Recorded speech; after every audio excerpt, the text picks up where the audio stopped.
আমাদেরকে সবচেয়ে ভালোবাসেন আমাদের রব আল্লাহ। সত্যিকারের ভালোবাসার ডেফিনেশনটা হচ্ছে যে আপনি নিঃস্বার্থভাবে কাউকে ভালোবাসেন।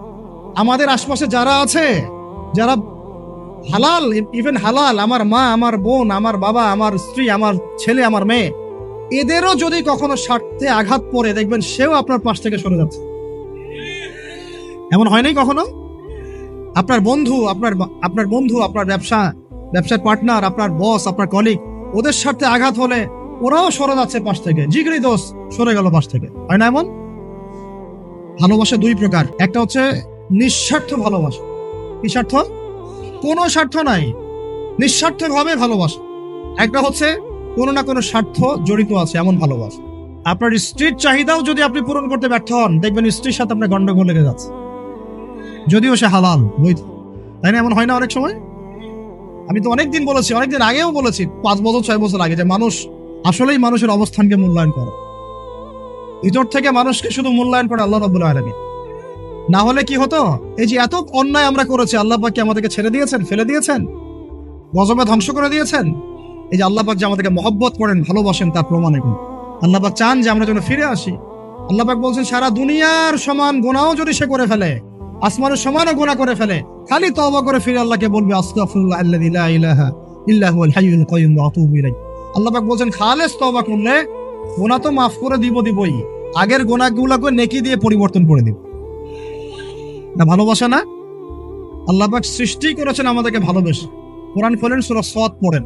সূরা সাদের মধ্যে দেখবেন আল্লাহ বলেন, খালাকতু বিয়াদি মা মানাআকা আল্লা তাসজুদা খালাকতু বিয়াদি, মানে তুমি ইবলিস কেন তাকে সিজদা করলে না যাকে আমি নিজ হাতে সৃষ্টি করেছি? এটা মহব্বতের বহিঃপ্রকাশ না?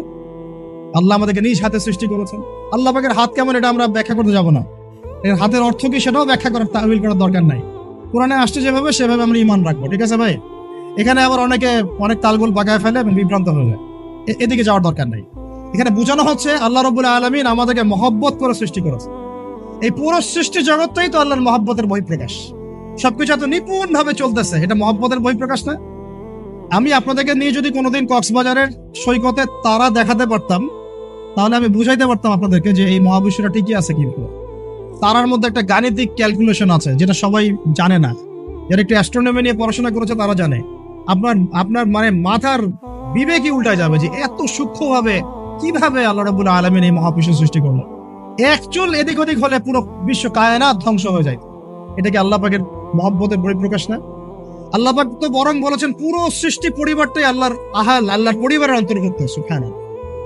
এমনকি আল্লাহ পাক আমাদেরকে বলেছেন, তোমরা জমিনবাসীর সবার উপর রহম করো। ইরহামু মান ফিল আরদ ইয়ারহামুকুম মান ফিস সামা। তোমরা সবার উপর রহম করো, দয়া করো। দয়া, রহম, এটা তো মহব্বতের একটা অংশ। তোমরা সবার উপর দয়া করো, রহম করো, মহব্বত করো। এটা কি হবে?